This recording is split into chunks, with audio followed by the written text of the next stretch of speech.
ان تبدوا الصدقات فنعما ہی وان تخفوها وتؤتوها الفقراء فهو خير لكم ويكفر عنكم من سيئاتكم واللہ بما تعملون خبیر۔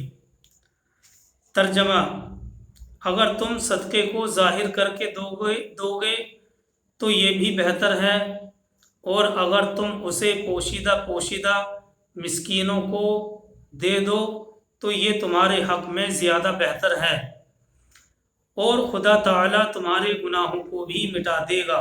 وَيُكَفِّرُ عَنْكُم مِّن سَيِّئَاتِكُمْ، اور اللہ تعالیٰ تمہارے گناہوں کو بھی تم سے مٹا دے گا۔ اللہ تعالیٰ تمہارے کاموں کی خبر رکھنے والا ہے۔ یہ آیت 271 ہے۔ اس آیت میں فرمایا جا رہا ہے کہ ظاہر کر کے صدقہ دینا بھی افضل ہے، اور چھپا کر فقراء مسکینوں کو دینا بھی بہت ہی بہتر ہے، اس لیے کہ یہ ریاکاری سے کوسوں دور ہے۔ لیکن یہ اور بات ہے کہ ظاہر کرنے میں کوئی دینی مصلحت ہو یا دینی فائدہ ہو، یعنی مثال کے طور پر اس لیے ظاہر کرنا کہ اور لوگ بھی صدقہ دیں، اور لوگوں کے اندر بھی صدقہ دینے کی فکر پیدا ہو، تو ظاہر کر کے بھی دیا جا سکتا ہے۔ آیت میں یہ بات فرمائی جا رہی ہے کہ ظاہر کر کے صدقہ دینا بھی افضل ہے، اور چھپا کر فقراء مسکینوں کو دینا تو بہت ہی بہتر ہے، کیونکہ اس صورت میں یہ ریاکاری سے کوسوں دور ہوتا ہے۔ لیکن اگر یہ اور بات ہے کہ ظاہر کرنے میں کوئی دینی مصلحت ہو یا دینی فائدہ ہو، مثال کے طور پر اس لیے صدقہ ظاہر کرنا کہ اور لوگ بھی صدقہ دیں، یا اور لوگوں کے اندر بھی صدقہ دینے کی فکر لاحق ہو، تو علل اعلان بھی صدقہ کیا جا سکتا ہے جبکہ نیت صاف ہو۔ حدیث میں اس بات کو اور بھی زیادہ واضح کر کے بیان فرمایا گیا ہے کہ صدقہ کا ظاہر کرنے والا، اللہ کے نبی صلی اللہ علیہ وسلم فرماتے ہیں کہ صدقے کا ظاہر کر کے دینے والا بلند آواز سے قرآن پڑھنے والے کی طرح ہے، اور صدقے کو چھپا کر دینے والا آہستہ قرآن پڑھنے والے کی طرح ہے۔ تو اس سے یہ پتہ چلا کہ جس طرح سے قرآن کریم کا پڑھنا چاہے بلند آواز سے ہو چاہے پست آواز سے ہو، بہر صورت کسی بھی صورت میں فائدے سے خالی نہیں ہے، ایسے ہی صدقے کا ظاہر کر کے دینا اور اس کو چھپا کر دینا یہ بھی فائدے سے خالی نہیں ہے۔ لیکن ہم اعلان اسی وقت دے سکتے ہیں جبکہ نیت صاف ہو، اور یہ فائدہ حاصل کرنے کے لیے کہ اور لوگوں کے اندر بھی صدقہ کرنے کی، مدد کرنے کی فکر پیدا ہو تو کیا جا سکتا ہے۔ لیکن چھپا کر صدقہ کرنا یہ زیادہ بہتر ہے۔ اس آیت سے جو صدقہ چھپا کر دیا جائے اس کی افضلیت معلوم ہوتی ہے، لیکن اگر کوئی دینی مصلحت ہو تو ظاہر کر کے بھی صدقہ دیا جا سکتا ہے۔ بخاری اور مسلم میں حضرت ابو ہریرہ رضی اللہ تعالیٰ عنہ سے مروی حدیث ہے، اور یہ حدیث پہلے بھی آ چکی ہے، لیکن تفسیر ابن کثیر نے اس سورہ بقرہ آیت نمبر 271 کی تفسیر میں بھی اس حدیث کو نقل کیا ہے، اس لیے مناسب سمجھتے ہیں کہ اس حدیث کو دوبارہ سے نقل کر دیا جائے تاکہ حدیث اچھی طرح سے ذہن میں بیٹھ جائے اور اس کا مطلب واضح ہو جائے۔ سرکار دو عالم صلی اللہ علیہ وسلم نے ارشاد فرمایا کہ 7 آدمیوں کو اللہ تعالیٰ قیامت کے دن عرش کے سائے میں جگہ عنایت فرمائیں گے۔ 7 آدمی ہیں جن کو اللہ تعالیٰ قیامت کے دن عرش کے سائے میں جگہ عنایت فرمائیں گے، اور اس دن اس کے سائے کے علاوہ کوئی سایہ نہیں ہوگا۔ نمبر 1، عادل بادشاہ، انصاف کرنے والا بادشاہ۔ نمبر 2، عبادت گزار نوجوان۔ نمبر 3، وہ 2 شخص جو اللہ ہی کے لیے آپس میں محبت رکھیں اور اسی پر جمع ہوں، اسی پر جدا ہوں۔ نمبر 4، وہ آدمی جس کا دل مسجد میں اٹکا رہتا ہو۔ نمبر 5، جو تنہائی میں اللہ کا ذکر کر کے روئے۔ نمبر 6، وہ آدمی جسے حسین و جمیل خوبصورت عورت گناہ پر آمادہ کرے مگر وہ یہ کہہ دے کہ میں اللہ رب العالمین سے ڈرتا ہوں۔ نمبر 7، وہ شخص جو اتنا چھپا کر صدقہ دے کہ بائیں ہاتھ کو بھی خبر نہ ہونے دے۔ تو اس حدیث سے بھی چھپا کر صدقہ دینے کی افضلیت معلوم ہوتی ہے، لیکن اگر دینی مصلحت ہو، دینی فائدہ ہو، یا لوگوں میں اور زیادہ صدقے کی رغبت پیدا کرنا ہو تو پھر صدقے کو ظاہر کر کے بھی دیا جا سکتا ہے۔ دیکھیے مسند احمد کی ایک حدیث ہے، اس میں اللہ کے نبی صلی اللہ علیہ وسلم نے فرمایا کہ جب اللہ تعالیٰ نے زمین کو پیدا کیا تو وہ ہلنے لگی، اس کے اندر اضطراب پیدا ہو گیا۔ اللہ تعالیٰ نے پہاڑ پیدا کر کے زمین کا ہلنا بند کر دیا، یعنی ان کو زمین میں گاڑ دیا۔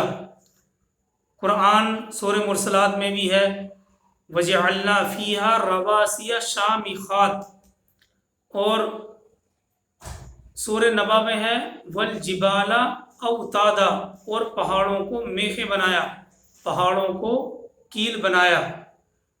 جیسے ہم کیل ٹھوک دیتے ہیں کسی چیز کے ہلنے کو بند کرنے کے لیے، اسی طرح سے اللہ تعالیٰ نے زمین کے ہلنے کو روکنے کے لیے اس میں پہاڑوں کی کیل ٹھوک دی۔ جب پہاڑوں کو گاڑ دیا تو زمین کا اضطراب ختم ہو گیا۔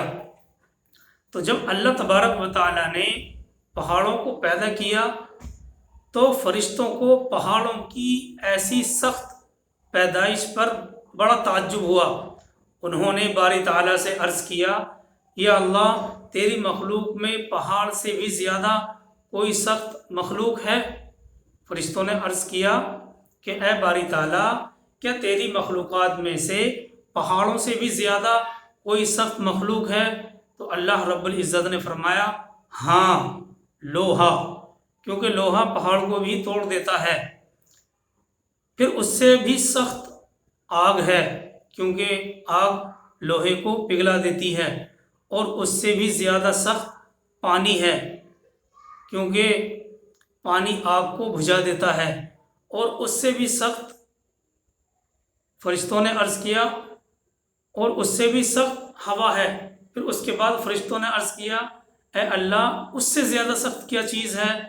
تب اللہ تبارک و تعالیٰ نے جواب دیا ابن آدم کا، انسان کا وہ صدقہ جو اس طرح کرے کہ بائیں ہاتھ کو بھی خبر نہ ہونے دے، یہ امر سب سے زیادہ سخت ہے۔ اور دیکھیے تو اس سے پتہ چلتا ہے کہ دائیں ہاتھ سے خرچ کرنا اس طرح سے کہ بائیں ہاتھ کو بھی خبر نہ ہونے پائے۔ تو ان حدیثوں سے اور اس آیت سے چھپا کر صدقہ دینے کی زیادہ افضلیت معلوم ہوتی ہے، لیکن اگر کوئی دینی مصلحت ہو، کوئی دینی تقاضا ہو، لوگوں میں صدقہ کرنے کی رغبت پیدا کرنا ہو تو پھر ظاہر کر کے بھی صدقہ دیا جا سکتا ہے۔ یہی مطلب ہے سورہ بقرہ آیت نمبر 271 کا۔ اللہ تعالیٰ فرماتے ہیں ان تبدوا الصدقات فنعما ہی وان تخفوها وتؤتوها الفقراء فهو خیر لکم ویکفر عنکم من سیئاتکم واللہ بما تعملون خبیر۔ اگر تم صدقے کو ظاہر کر کے دو تو یہ بھی بہتر ہے، اور اگر تم اسے پوشیدہ پوشیدہ مسکینوں کو دو تو یہ تمہارے حق میں زیادہ بہتر ہے، اور خدا تعالیٰ تمہارے گناہوں کو بھی مٹا دے گا، اور اللہ تعالیٰ تمہارے کاموں کی خبر رکھنے والا ہے۔ دیکھیے بعض مفسرین نے آیت کی تفسیر کرتے ہوئے یہ رائے دی ہے کہ جو صدقہ فرض ہو جیسے زکوٰۃ وغیرہ، اس کو اعلانیہ دینا افضل ہے، اور جو صدقہ فرض کے علاوہ ہو، نفلی ہو، اس کو پوشیدہ کر کے دینا زیادہ بہتر ہے۔ اور یہی اصول تمام اعمال کے لیے ہے کہ فرائض کا اعلانیہ ادا کرنا فضیلت رکھتا ہے اور نوافل کو چھپا کر ادا کرنا اولا یعنی زیادہ بہتر ہے۔ تو یہ بعض مفسرین کی رائے ہے کہ جو فرض ہے، مثال کے طور پر زکوٰۃ ہے، اس کو اعلانیہ دینا افضل ہے، اور اس کے علاوہ کسی کی ہیلپ مدد کرنا ہے، زکوٰۃ نہیں ہے، تو پھر چھپا کر دینا زیادہ بہتر اور زیادہ اولا ہے۔ یہی وجہ ہے کہ اس آیت کے آخر میں اللہ تعالیٰ نے فرمایا اللہ تعالیٰ تمہارے گناہوں کو بھی مٹا دے گا، وَيُكَفِّرُ عَنْكُمْ مِنْ سَيِّئَاتِكُمْ، اور اللہ تبارک و تعالیٰ اس کے ذریعے سے تمہارے گناہوں کو بھی مٹا دے گا۔ اس کا مطلب یہ ہے کہ چھپا کر نیکیاں کرنے سے آدمی کے نفس اور اخلاق کی مسلسل اصلاح ہوتی ہے، اور یہ اصلاح ہوتی ہی چلی جاتی ہے۔ چھپا کر نیکیاں کرنے سے آدمی کے نفس اور اخلاق کی مسلسل اصلاح ہوتی چلی جاتی ہے، اور انسان کے اندر اچھے اوصاف پرورش پاتے ہیں، اس کی بری صفات رفتہ رفتہ مٹ جاتی ہیں، اور یہی چیز اس کو اللہ کے یہاں اتنا مقبول کر دیتی ہے، اتنا مقبول کر دیتی ہے کہ تھوڑے بہت گناہ اگر اس کے نامہ اعمال میں ہوتے بھی ہیں تو انہیں اللہ تعالیٰ ان کی خوبیوں پر نظر کرتے ہوئے ان کو مٹا دیتا ہے۔ اس شخص کی خوبیوں پر نظر کرتے ہوئے اللہ تعالیٰ ان گناہوں کو بھی اس کے نامہ اعمال سے مٹا دیتا ہے۔ تو اس سے یہ پتہ چلتا ہے کہ چھپا کر نیکیاں کرنا یہ انسان کے اندر اچھے اوصاف پرورش، اس کے ذریعے سے اچھے اوصاف پرورش پاتے ہیں، اور بری صفات رفتہ رفتہ انسان کے اندر سے ختم ہو جاتی ہیں، اور یہی چیز بالآخر انسان کو اللہ کی بارگاہ میں اتنا مقبول بنا دیتی ہے کہ تھوڑے بہت گناہ بھی اگر اس کے نامہ اعمال میں ہوتے ہیں تو اللہ تبارک و تعالیٰ اس کی خوبیوں پر نظر کرتے ہوئے ان کو بھی ختم فرما دیتے ہیں۔ تو یہ آیت 271 ہے، جس سے پتہ چلتا ہے کہ چھپا کر صدقہ کرنا زیادہ افضل ہے، لیکن اگر کوئی دینی مصلیحت ہو، کوئی دینی تقاضا ہو تو ظاہر کر کے بھی صدقہ دیا جا سکتا ہے۔ آگے آیت 272 ہے، اللہ تعالیٰ فرماتے ہیں لیس علیک ھداھم ولکن اللہ یہدی من یشاء وما تنفقوا من خیر فلانفسکم وما تنفقون الا ابتغاء وجہ اللہ وما تنفقوا من خیر یوفى الیکم وانتم لا تظلمون۔ ترجمہ، لیس علیک ھداھم، انہیں ہدایت پر لا کھڑا کرنا آپ کی ذمہ داری نہیں ہے۔ لیس علیک ھداھم، ہدایت کا دے دینا یہ آپ کی ذمہ داری نہیں ہے، بلکہ ہدایت خدا تعالیٰ ہی دیتا ہے جسے چاہے۔ تم جو بہتر چیز خدا کی راہ میں دو گے اس کا فائدہ خود ہی پاؤ گے، اور تمہیں صرف خدا کی رضا حاصل کرنے کے لیے ہی خرچ کرنا چاہیے۔ آگے اللہ تعالیٰ فرماتے ہیں وَمَا تُنْفِقُوا مِنْ خَيْرٍ يُوَفَّى إِلَيْكُمْ وَأَنْتُمْ لَا تُظْلَمُونَ، تم جو کچھ مال خرچ کرو گے اس کا پورا پورا بدلہ دیا جائے گا اور تمہارا حق نہیں مارا جائے گا۔ دیکھیے تفسیر ابن کثیر میں ہے کہ حضرت عبداللہ بن عباس رضی اللہ تعالیٰ عنہ فرماتے ہیں کہ مسلمان صحابہ کرام اپنے مشرک رشتہ داروں کے ساتھ، یعنی وہ لوگ جو اسلام میں داخل نہیں ہوئے تھے، مشرک رشتہ داروں کے ساتھ اچھا سلوک کرنا ناپسند کرتے تھے۔ پھر حضور صلی اللہ علیہ وسلم سے سوال کیا گیا اور یہ آیت نازل ہوئی جس میں بتلایا گیا کہ چاہے وہ رشتہ دار مشرک ہوں، چاہے کسی بھی مذہب سے تعلق رکھتے ہوں، تمہیں اچھے اخلاق سے پیش آنا ہے۔ یہی وجہ ہے کہ حضرت اسماء رضی اللہ تعالی عنہا، ان کی جو والدہ تھیں وہ مشرک تھیں، یعنی اسلام میں داخل نہیں ہوئی تھیں، تو جب وہ ان کے پاس آئیں تو انہوں نے حضرت اسما نے نبی پاک علیہ الصلوۃ والسلام سے مسئلہ معلوم کیا کہ میری مشرکہ ماں آئی ہوئی ہے، کہ میں اس کے ساتھ اچھا سلوک کروں؟ تو اللہ کے نبی صلی اللہ علیہ وسلم نے فرمایا کہ آپ ان کے ساتھ دستور کے مطابق سلوک کرو، اچھا سلوک کرو۔ تو نبی پاک علیہ الصلوۃ والسلام سے سوال کیا گیا، جس کے جواب میں یہ آیت کریمہ یعنی سورہ بقرہ آیت نمبر 272 نازل ہوئی۔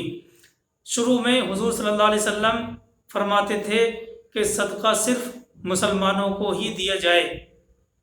شروع میں جب یہ آیت نازل نہیں ہوئی تھی تو نبی پاک علیہ الصلوۃ والسلام فرماتے تھے کہ صدقہ صرف مسلمانوں کو ہی دیا جائے۔ جب یہ آیت اتری تو آپ علیہ الصلوۃ والسلام نے فرمایا کہ ہر سائل کو دو، چاہے وہ کسی بھی مذہب سے تعلق رکھتا ہو، چاہے وہ کسی بھی دھرم سے تعلق رکھتا ہو۔ اس کا حاصل یہ ہے، اس کا مطلب یہ نکل کر سامنے آتا ہے کہ نیک نیتی سے دینے والے کا اجر تو خدا کے ذمہ ثابت ہو گیا۔ جب اس نے نیک نیتی سے دے دیا تو اس کا اجر اللہ کے ذمہ ثابت ہو گیا۔ اب چاہے وہ مال کسی نیک آدمی کے ہاتھوں لگے یا بد کے، مستحق کے یا غیر مستحق کے، اسے اپنے ارادے اور نیک نیتی کا ثواب مل گیا۔ یعنی جب اس نے دیکھیے، اس کا مطلب یہ نہیں ہے کہ دیکھ بھال بھی نہ کرے، مطلب یہ ہے کہ جب اس نے دیکھ بھال کر لی پھر بھی غلطی ہوئی تو ثواب ضائع نہیں ہو جاتا، بلکہ اللہ کی بارگاہ میں ثواب لکھ دیا جاتا ہے۔ اس لیے آیت کے آخر میں بدلے کی بشارت بھی دی گئی ہے، اور اللہ تبارک و تعالیٰ نے یہ کہا کہ جو بھی تم کچھ خرچ کرو گے اس کا پورا پورا بدلہ دیا جائے گا، ذرہ برابر بھی ظلم نہیں کیا جائے گا۔ تو اس سے یہ پتہ چلا کہ جب دیکھ بھال کر لیا اس کے بعد بھی غلطی ہو گئی تو ثواب ضائع نہیں ہو جاتا۔ اس لیے اللہ تبارک و تعالیٰ نے آیت کے آخر میں بدلے کی بشارت بھی دی ہے۔ اور اس سلسلے میں بخاری اور مسلم کی حدیث میں ہے کہ ایک شخص نے ارادہ کیا کہ آج رات میں صدقہ دوں گا، وہ لے کر نکلا اور چپکے سے ایک عورت کو صدقہ دے گیا۔ اس نے بھی جب صبح ہوئی تو صبح ہونے کے بعد لوگوں میں یہ چرچا ہونے لگی کہ آج رات کو کوئی شخص ایک بدکار عورت کو صدقہ دے گیا۔ اس نے بھی سنا اور خدا تعالیٰ کا شکر ادا کیا، پھر اپنے جی میں کہا کہ آج رات پھر صدقہ دوں گا، لے کر چلا اور ایک شخص کی مٹھی میں رکھ کر چلا آیا۔ صبح ہوئی، صبح سنتا ہے کہ لوگوں میں چرچا ہو رہا ہے کہ آج رات کوئی شخص مالدار کو صدقہ دے گیا۔ اس پر اس نے خدا تعالیٰ کی حمد کی اور ارادہ کیا کہ آج رات پھر صدقہ دوں گا۔ دن ہوا، پھر معلوم ہوا کہ وہ چور تھا، تو کہنے لگا وہ شخص جس نے بار بار صدقہ کیا، خدایا تیری تعریف ہے، زانیہ عورت کے صدقہ دیے جانے پر بھی، مالدار کو صدقہ دیے جانے پر بھی، اور چور کو صدقہ دیے جانے پر بھی۔ رات میں اس نے خواب دیکھا کہ فرشتہ آیا اور وہ کہہ رہا تھا کہ تیرے تینوں صدقے قبول ہو گئے۔ شاید بدکار عورت مال پا کر، مال حاصل کر کے بدکاری سے رک جائے، اور مالدار کو یہ عبرت حاصل ہو جائے کہ وہ بھی صدقے کی عادت ڈال لے، اور شاید چور مال پا کر چوری سے رک جائے۔ بہرحال آیت کا خلاصہ یہ نکلتا ہے کہ اسلام کے شروع میں مسلمان اپنے غیر مسلم رشتہ داروں اور ضرورت مندوں کی مدد کرنے میں تأمل سے کام لیتے تھے، تأمل برتتے تھے۔ اس آیت میں ان کی اس غلط فہمی کو دور کر دیا گیا ہے، اور اس آیت نے ان کی یہ غلط فہمی دور کر دی۔ اس ارشاد الہی کا مطلب یہ ہے کہ ان لوگوں کے دلوں میں ہدایت اتار دینے کی ذمہ داری تمہارے اوپر نہیں ہے، تم تو حق بات بتلا کر اپنی ذمہ داری سے بری ہو گئے ہو۔ اب یہ اللہ کے اختیار میں ہے کہ کس کو ہدایت دینی ہے، کس کو نہیں دینی۔ اللہ کی رضا کے لیے، اللہ کی خوشنودی حاصل کرنے کے لیے بس جس ضرورت مند انسان کی بھی مدد کرو گے اس کا اجر اللہ تبارک و تعالی تمہیں ضرور دے گا۔ یہی مطلب ہے سورہ بقرہ آیت نمبر 272 کا۔ اللہ تعالیٰ فرماتے ہیں لیس علیک ھداھم ولکن اللہ یہدی من یشاء وما تنفقوا من خیر فلانفسکم وما تنفقون الا ابتغاء وجہ اللہ وما تنفقوا من خیر یوفی الیکم وانتم لا تظلمون۔ انہیں ہدایت پر لا کھڑا کرنا آپ کی ذمہ داری نہیں ہے، بلکہ ہدایت خدا تعالیٰ ہی دیتا ہے جسے چاہے۔ تم جو بہتر چیز خدا کی راہ میں دو گے اس کا فائدہ خود ہی پاؤ گے، اور تمہیں صرف خدا کی رضا حاصل کرنے کے لیے ہی خرچ کرنا چاہیے۔ وما تنفقوا من خیر یوفی الیکم وانتم لا تظلمون۔ تم جو کچھ مال خرچ کرو گے اس کا پورا پورا بدلہ دیا جائے گا، اور تمہارا حق ذرہ برابر بھی نہ مارا جائے گا۔ تو یہ سورہ بقرہ آیت نمبر 271 اور 272 کی وضاحت ہے جو آپ کے سامنے کی گئی ہے۔ اللہ تعالی ہم سب کو عمل کرنے کی توفیق عطا فرمائے۔ سبحان اللہ و بحمدہ۔